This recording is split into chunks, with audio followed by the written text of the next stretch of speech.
नमस्कार। Byju's exam prep IAS Hindi में आपका स्वागत है। प्रस्तुत है दैनिक क्विज। पहला प्रश्न आपके समक्ष है, निम्नलिखित युग्मों में से कौन सा या से युग्म सही सुमेलित है या है। आपको एक तरफ दिया गया है जैव विविधता विरासत स्थल और दूसरी तरफ संबंधित राज्य। आपके विकल्प हैं नल्लूर इमली उपवन आंध्र प्रदेश, अंबरगुड्डा कर्नाटक, अमीनपुर झील उत्तर प्रदेश की अरिट्टापट्टी तमिलनाडु। आपके विकल्प हैं केवल 1, 2 और 4, केवल 2 और 4, केवल 2, 3 और 4 की 1, 2, 3 और 4। जैव विविधता विरासत स्थलों के संदर्भ में आप ये ध्यान रखेंगे कि जब हम बात करते हैं नल्लूर इमली उपवन की, तो यह देश का पहला जैव विविधता विरासत स्थल है जिसे कर्नाटक के द्वारा 2007 में घोषित किया गया था। कर्नाटक जैव विविधता बोर्ड के अनुसार इस उपवन में लगभग 300 इमली के पेड़ हैं। ये चोल काल से संबंधित हैं और लगभग 800 साल पहले नल्लूर किले का हिस्सा थे। वहीं जब हम बात करते हैं अंबरगुड्डा जैव विविधता विरासत स्थल की, तो आपको ये ध्यान रखना है कि ये कर्नाटक राज्य में पश्चिमी घाट को कवर करने वाला क्षेत्र है, जिसे 2009 में कर्नाटक सरकार के द्वारा पश्चिमी घाट क्षेत्र के एक प्राकृतिक विरासत स्थल के रूप में घोषित किया गया था। इसके अलावा जब हम बात करते हैं अमीनपुर झील की, तो इसके संदर्भ में आप ये ध्यान रखेंगे कि यह तेलंगाना में हैदराबाद शहर के किनारे पर एक छोटी सी झील है।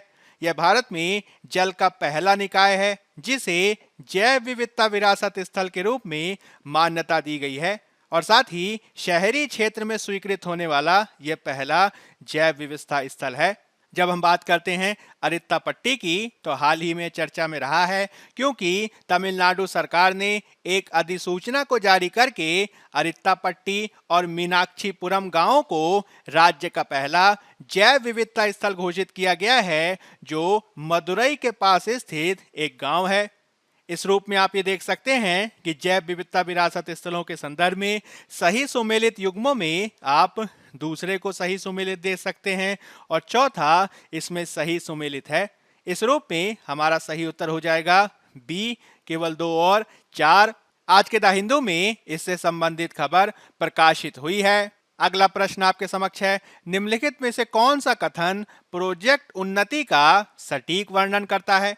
नैनो सैटेलाइट विकास पर क्षमता निर्माण कार्यक्रम एक कौशल विकास परियोजना जिसका उद्देश्य महात्मा गांधी नरेगा लाभार्थियों के कौशल आधार का उन्नयन करना है। प्रतिष्ठित इंजीनियरिंग संस्थानों में छात्राओं के कम नामांकन की समस्या को हल करने के लिए एक शुरू की गई परियोजना की एनविस हब के नेटवर्क और विशेषज्ञता का उपयोग करके युवाओं को रोजगार या स्वरोजगार हासिल करने में सक्षम बनाने के उद्देश्य से पर्यावरण और वन क्षेत्र में कौशल विकास हेतु एक पहल। जब हम बात करते हैं प्रोजेक्ट उन्नति की, तो इसके संदर्भ में आप ये ध्यान रखेंगे कि यह एक कौशल विकास परियोजना है जिसका उद्देश्य महात्मा गांधी नरेगा लाभार्थियों के कौशल आधार को उन्नत करना है और इस तरह उनकी आजीविका में सुधार करना है ताकि वे वर्तमान आंशिक रोजगार से पूर्णकालिक रोजगार की ओर बढ़ सकें और इस प्रकार से मनरेगा पर अपनी निर्भरता को कम कर सकें। यह परियोजना एक परिवार के एक वयस्क सदस्य को प्रशिक्षण प्रदान करने के लिए की गई है, जिसने परियोजना के शुरू होने के वर्ष से पिछले वित्तीय वर्ष में मनरेगा के तहत 100 दिन का काम पूरा कर लिया है। इस रूप में आप ये देख सकते हैं प्रोजेक्ट उन्नति में सही उत्तर हो जाएगा हमारा बी। आज के द हिंदू में इससे संबंधित खबर प्रकाशित हुई है। अगला प्रश्न आपके समक्ष है, गमोसा के संबंध में निम्नलिखित कथनों पर विचार कीजिए। इसे जापी के नाम से भी जाना जाता है और यह बिहू उत्सव का अनिवार्य हिस्सा है। ऊका गमोसा इसका एक विशेष प्रकार है जिसे फूलों के रूपांकनों से सजाया जाता है, जिसे स्मृति चिन्ह के रूप में उपहार में दिया जाता है या त्योहारों के दौरान उपयोग किया जाता है। वे ज्यादातर मूगा सिल्क से बने होते हैं। आपको बताना है कि दिए गए कथनों में से कितने सही हैं। यह है केवल एक कथन, केवल दो कथन, सभी तीनों कथन, कि इनमें से कोई भी नहीं। गमोसा और जापी को आप इन चित्रों में देख सकते हैं। जब हम बात करते हैं गमोसा की, तो गमोसा कपड़े का एक सफेद आयताकार टुकड़ा होता है जिसमें मुख्य रूप से लाल रंग का बॉर्डर देखा जाता है। यद्यपि गमोसा बनाने के लिए सूती धागा सबसे आम सामग्री है, हालांकि विशेष अवसरों पर इसे पाट के रेशम से भी बनाया जाता है। असम में परंपरागत रूप से दो प्रकार के गमोसा विद्यमान हैं, जिसमें ऊका और फूलम महत्वपूर्ण है। ऊका की बात की जाए तो यह सादे प्रकार का गमोसा कहलाता है, जिसका सामान्य रूप से उपयोग पसीना पोंछने या नहाने के बाद शरीर को सुखाने के लिए किया जाता है। वहीं फूलम को स्मृति चिन्ह के रूप में या बिहू जैसे त्योहारों के दौरान उपहार में देने के लिए फूलों के रूपांकनों से सजाया जाता है। दूसरी तरफ जब हम बात करते हैं जापी की, तो चित्र के अनुसार आप ये देख सकते हैं कि यह बांस से बनी एक शंकु के आकार की टोपी है। इसका उपयोग अक्सर आधिकारिक कार्यों में मेहमानों को सम्मानित करने के लिए किया जाता है। ग्रामीण असम में किसान खेतों में काम करते समय खुद को कठोर मौसम, धूप और बारिश आदि से बचाने के लिए इसका प्रयोग करते देखे जा सकते हैं। इस प्रकार गमोसा के संबंध में आप ये देख सकते हैं कि पहला कथन सही नहीं है, क्योंकि जापी एक टोपी का नाम है। इसी प्रकार से दूसरा और तीसरा कथन भी इसमें सही नहीं है, और चूंकि कोई भी कथन इसमें सही नहीं है, इसलिए हमारा सही उत्तर हो जाएगा डी, इनमें से कोई भी नहीं। आज के द हिंदू में इससे संबंधित खबर प्रकाशित हुई है। अगला प्रश्न आपके समक्ष है, लचित बोरफुकन निम्नलिखित में से किस युद्ध से संबंधित हैं? आपके विकल्प हैं सामूगढ़ का युद्ध, चौसा का युद्ध, सरायघाट का युद्ध, कि अलाबोई का युद्ध। आपके विकल्प हैं केवल तीन, केवल एक और तीन, केवल तीन और चार, कि केवल दो, तीन और चार। लचित बोरफुकन के संदर्भ में आप ये ध्यान रखेंगे कि इनका जन्म 1622 यानी 1622 में हुआ था,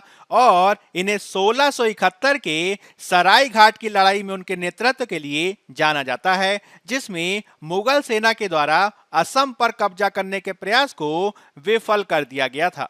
बोरफुकन अपनी महान नौसैनिक रणनीतियों के साथ ही भारत के नौसैनिक बल को मजबूत करने, अंतर्देशीय जल परिवहन को पुनर्जीवित करने और इससे जुड़े बुनियादी ढांचे के पीछे एक बड़ी प्रेरणा है।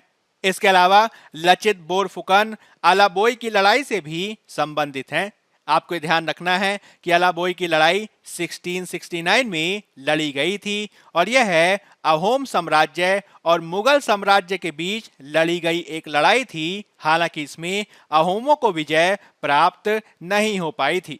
इसके बाद ही 1671 में सरायघाट की लड़ाई हुई, जिसे अहोमों ने जीता। इस रूप में आप ये देख सकते हैं कि लचित बोरफुकन से संबंधित युद्ध हैं सरायघाट और अलाबोई, और हमारा सही उत्तर हो जाएगा सी, केवल तीन और चार। आज के अखबारों में इससे संबंधित खबर प्रकाशित हुई है। अब हम यूपीएससी के द्वारा 2017 में पूछे गए प्रश्न को देख लेते हैं। निम्नलिखित कथनों पर विचार कीजिए। भारत ने विश्व व्यापार संगठन के व्यापार सुविधा समझौते टीएफए की पुष्टि की है। टीएफए 2013 के डब्ल्यूटीओ के बाली मंत्री स्तरीय पैकेज का एक हिस्सा है। टीएफए जनवरी 2016 में लागू हुआ। आपको बताना है कि दिए गए कथनों में से कौन सा या से सही है। यह है। आपके विकल्प हैं केवल एक और दो, केवल एक और तीन, केवल दो और तीन, कि एक, दो और तीन। जब हम बात करते हैं व्यापार सुविधा समझौते यानी ट्रेड फैसिलिटेशन एग्रीमेंट की, तो आपको ये ध्यान रखना है कि यह डब्ल्यूटीओ से संबंधित एक समझौता है, जो 2013 के डब्ल्यूटीओ के बाली मंत्री स्तरीय पैकेज का एक हिस्सा है। इसका उद्देश्य व्यापार की लागत को कम करना, व्यापार की दक्षता को बढ़ाना और सीमा शुल्क प्रक्रियाओं को सरल बनाना है। व्यापार सुविधा समझौता 2017 में लागू हुआ, जब समझौते की पुष्टि करने वाले सदस्य देशों की संख्या 112 तक पहुंची। आपको यह भी ध्यान रखना है कि भारत के द्वारा भी इसकी पुष्टि की गई है, क्योंकि इससे भारत को उत्पादों के निर्यात और आयात के मामले में दुनिया में एक मुकाम हासिल करने में मदद मिलेगी। इस रूप में आप ये देख सकते हैं कि इसमें पहला कथन और दूसरा कथन सही है, हालांकि तीसरा कथन सही नहीं है, और इस रूप में हमारा सही उत्तर हो जाएगा ए, केवल एक और दो। अब हम बात कर लेते हैं आज के तथ्य यानी फैक्ट ऑफ द डे की, जिसमें हम बात करेंगे वन्य जीवों और वनस्पतियों की लुप्त प्राय प्रजातियों में अंतरराष्ट्रीय व्यापार पर कन्वेंशन यानी साइट्स पर, जो आज के इंडियन एक्सप्रेस अखबार में प्रकाशित हुआ है। हाथी भारत के सबसे शक्तिशाली सांस्कृतिक और धार्मिक प्रतीकों में से एक माना जाता है। भारत के द्वारा सदैव ही इसके संरक्षण की बात की गई है और इसके व्यापार को प्रतिबंधित करने के लिए भारत ने 1986 में हाथी दांत में घरेलू व्यापार पर भी प्रतिबंध लगाया, और इस रूप में भारत हमेशा वैश्विक हाथी संरक्षण पहलों में सबसे आगे रहा है। हालांकि वन्य जीवों और वनस्पतियों की लुप्त प्राय प्रजातियों में अंतरराष्ट्रीय व्यापार पर कन्वेंशन, जिसे अंग्रेजी में convention on international trade in endangered species of wild flora and fauna यानी साइट्स के नाम से जाना जाता है, कि हालिया चल रहे सम्मेलन में हाथीदांत में अंतरराष्ट्रीय व्यापार को फिर से खोलने के प्रस्ताव के खिलाफ मतदान नहीं करने के भारत के फैसले ने कई लोगों को चौंका दिया है।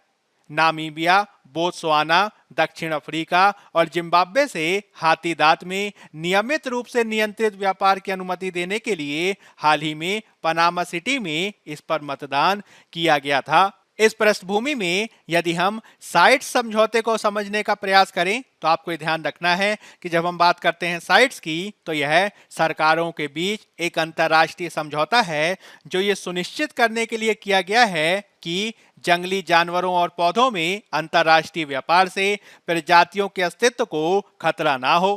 साइट्स कन्वेंशन 1975 में लागू हुआ और 1976 में भारत इसका 25वां पक्ष राज्य बना, जो स्वेच्छा से कन्वेंशन से बाध्य होने के लिए सहमत होते हैं।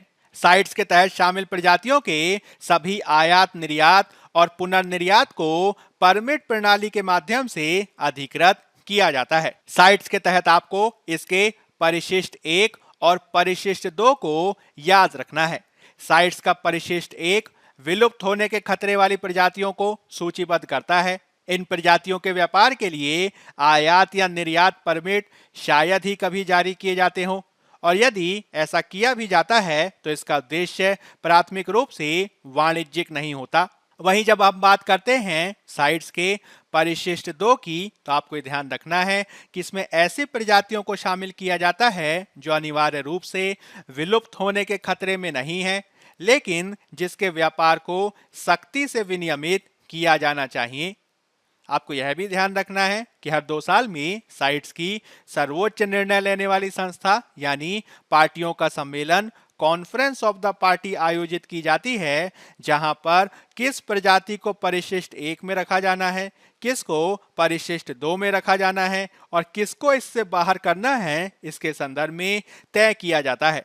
हाल ही में इसका सम्मेलन पनामा सिटी में आयोजित किया गया है, जहां पर हाथी दांत के व्यापार को लेकर लगातार प्रश्न उठते रहे हैं। हालांकि परंपरागत रूप से भारत हमेशा से ही इसका विरोध करता रहा है, जिसे ध्यान में रखे जाने की आवश्यकता है। बायजूस एग्जाम प्रेप IAS के आज के अंक में फिलहाल इतना ही। धन्यवाद।